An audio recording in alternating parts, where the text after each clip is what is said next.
Pilipinas para ang bigas. 5 pesos na lang ang kilo. Tutuhanin ko yan. Kasi ako nang may-ari ng sanlibutan. Pasalamat kayo ako nang may-ari. Ganyan ang gagawin ko. Pilipinas para ang bigas.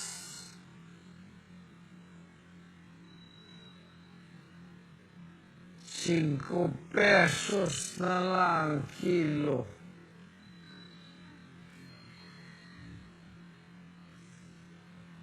Tutuhanin ko yan.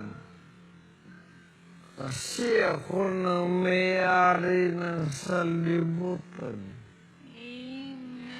Salamat kayo ako na may-ari. Ganyan ang gagawin ko. Pilipinas para ang bigas. 5 pesos na lang ang kilo. Tutuhanin ko yan. Kasi ako nang may-ari ng sanlibutan. Pasalamat kayo ako nang may-ari. Ganyan ang gagawin ko. Pilipinas para ang bigas. 5 pesos na lang ang kilo. Tutuhanin ko yan. Kasi ako nang may-ari ng sanlibutan. Pasalamat kayo ako nang may-ari. Ganyan ang gagawin ko. Pilipinas para ang bigas. 5 pesos na lang ang kilo. Tutuhanin ko yan.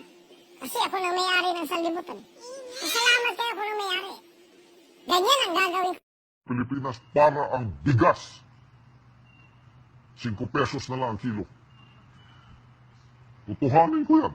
Kasi ako nang may-ari ng sanlibutan. Salamat kayo ako nang may-ari. Ganyan ang gagawin ko. Pilipinas para ang bigas. 5 pesos na lang ang kilo. Tutuhanin ko yan. Kasi ako nang may-ari ng sanlibutan. Salamat kayo ako nang may-ari. Ganyan ang gagawin ko. Ayan po mga kababayan. Antabayanan lamang po ninyo yung sinasabi ni Pastor Apollo Quiboloy na gagawin niyang 5 piso ang kilo ng bigas.